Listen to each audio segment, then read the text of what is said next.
Chapter 8. The Forest That Opened My Eyes. Some lessons in life do not arrive through books or classrooms.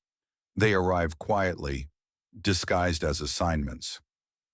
One of the most important turning points in my journey came right after the EDSA revolution, during a time when the country was reshaping itself and many corporations were placed on the list of companies for bidding.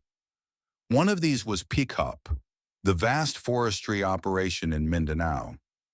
Our company was exploring possible ventures, and I was given the assignment to help study PICOP's viability.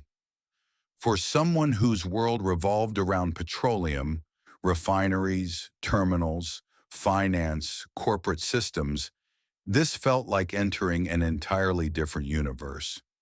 I found myself walking through forests instead of industrial sites, studying concession maps instead of pipeline diagrams, and reviewing forest management plans instead of distribution models. The shift was dramatic, but it opened something inside me that I never expected. In those forests, God taught me a lesson I never learned in any office. For the first time, I truly saw the value of God-given resources, not as assets to exploit, but as blessings entrusted to human beings.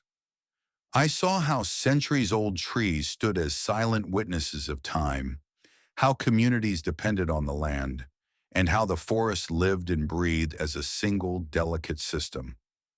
This experience awakened in me the understanding that we are caretakers, never owners. Creation is a gift, not a commodity. Nature has a balance that humans must respect. Conservation is not an environmental slogan. It is a moral duty to generations yet unborn. The deeper I went into PICOP's operations, the more I realized that stewardship is part of our responsibility before God. I began to see how quickly natural wealth can disappear when abused, and how long it takes for forests to heal, sometimes longer than a human lifetime. It was here, standing among trees older than my career, that I understood the profound truth that creation is not ours to consume. It is ours to protect, preserve, and pass on. Only now in my later years do I recognize the wisdom behind that assignment. God was shaping my conscience. He was showing me that leadership is not just about running operations or balancing books. It is about protecting what belongs to Him. That experience formed something permanent in me.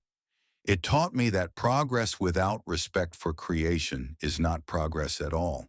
And as I look back, I see clearly. That forest was not part of my career. It was part of my formation,